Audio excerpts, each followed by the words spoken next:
Mollywood times.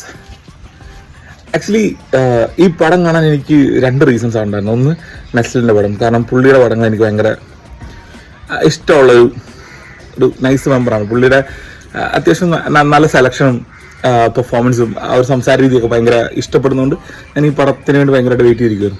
രണ്ടാമത്തെ ആൾ അഭിനവ് സുന്ദർ നായിക്, നമ്മുടെ director. പുള്ളിയുടെ ഫസ്റ്റ് പടം ഉണ്ടല്ലോ നമ്മുടെ ഈ എന്താണ് മുകുന്ദനുണ്ണി അസോസിയേറ്റ്സ്. അത് ആക്ച്വലി എനിക്ക് ആ ഒരു ജോണർ ഭയങ്കര ഇഷ്ടമായിരുന്നു. അത് എടുത്തു വെച്ചിരിക്കുന്ന രീതി, കുറെ ക്ലീശ വിളിക്കുന്ന പരിപാടി, ഡാർക്ക് ഹ്യൂമർ പരിപാടി, അതുകൊണ്ട് നൈസ് പരിപാടിയായിരുന്നു. അപ്പം ഇത് രണ്ടും ഭയങ്കര ഈ ഒരു പടം ഭയങ്കരമായിട്ട് എക്സൈറ്റ് ചെയ്യിക്കാനുള്ളൊരു കാരണമായിരുന്നു. പക്ഷെ ഇതെന്താണെന്ന് വെച്ചിട്ടുണ്ടെങ്കിൽ ഞാൻ ആദ്യം തന്നെ പറഞ്ഞോളട്ടെ, മറ്റേ നമ്മുടെ ഒരു ഫ്രേസ് ഉണ്ടല്ലോ, എല്ലാവർക്കും ഇഷ്ടപ്പെടുന്ന ചായയല്ല, പക്ഷെ എനിക്ക് ഭയങ്കര ഇഷ്ടപ്പെടുന്ന ചായ. അതാണ് ഈ ഒരു പടത്തെക്കുറിച്ച് എനിക്ക് പറയാനുള്ളത്. ആക്ച്വലി എനിക്ക് ഇങ്ങനത്തെ ഒരു ജോണറും ആ ഒരു മേക്കിംഗ് സ്റ്റൈലും കാര്യങ്ങളൊക്കെ എനിക്ക് ഭയങ്കര ഇഷ്ടമാണ്. അതുകൊണ്ട് തന്നെ ഒരു 3 മണിക്കൂറുള്ളൊരു പടം, ഏകദേശം 11 മണി സമയത്ത് കയറിയ പടം, രാത്രി 11 മണിക്ക് അങ്ങനെ പടം കാണാൻ കയറുന്നത്.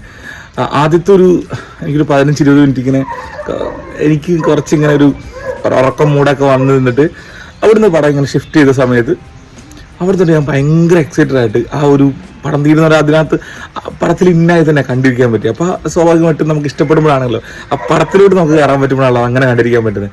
അപ്പോൾ ആ ഒരു കാര്യത്തിൽ ഞാൻ ഭയങ്കര സാറ്റിസ്ഫൈഡ് ആയിരുന്നു. എസ്പെഷ്യലി ഇതിലെ കുറേ പെർഫോമൻസസ്, കുറേ കാമിയോസ്, അത് ഭയങ്കര അൺഎക്സ്പെക്റ്റഡ് ആയിരുന്നു. സംബന്ധിച്ച് ഭയങ്കര അത് പക്ഷേ അടിപൊളിയായിരുന്നു. ഈ പറഞ്ഞ ഞാനൊട്ടും അതിനു മുമ്പ് എനിക്കൊന്നും അതിന് ശേഷം ഒരു എൻ്റെ പോസ്റ്ററും കാര്യങ്ങളൊക്കെ പുറത്തു വിട്ടു, എന്നാൽ പോലും ഭയങ്കര രസമായിരുന്നു.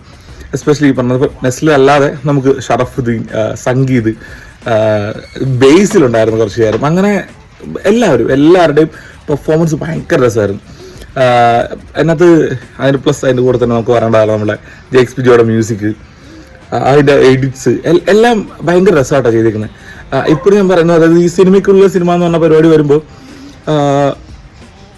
ഇപ്പം നമ്മൾ ഇതിനു മുമ്പും അങ്ങനത്തെ പല സിനിമകളും കാര്യങ്ങളും നമ്മൾ കണ്ടുള്ള, പക്ഷെ ഇങ്ങനത്തെ ഒരു കണ്ടന്റ് അവരെടുത്ത് ചെയ്യാൻ കാണിച്ച ഒരു കുറച്ച് നൈസ് കണ്ടന്റാണ്. അങ്ങനെ എല്ലാവരും അങ്ങനെ എടുത്ത് ചെയ്യാൻ അത്ര ധൈര്യപ്പെടാത്ത രീതിയിലുള്ളൊരു കോണ്ടന്റും കാര്യങ്ങളൊക്കെയാണ്. അപ്പോൾ അങ്ങനെ വരുമ്പോൾ ഒരു രസമാണ് ആ മേക്ക് ചെയ്ത് വെച്ചിരിക്കുന്ന രീതി. എസ്പെഷ്യലി എനിക്ക് നെസ്ലിൻ്റെ ഒരു കരിയർ ബെസ്റ്റ് പെർഫോമൻസ്. ഇത്ര നാളൊരു നമ്മൾ കണ്ടതിന് ഒത്തിരി മാറ്റമുണ്ട്. ഒരു കുറച്ചുകൂടെ ഹൈ മെച്ചേർഡ് ലെവലിലുള്ള പെർഫോമൻസും കാര്യങ്ങളെല്ലാം എനിക്ക് ഭയങ്കരമായിട്ട് ആ പടം ഇഷ്ടപ്പെട്ടു.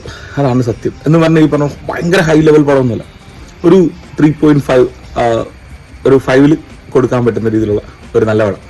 അതാണ് മോളിവുഡ് ടൈംസ്.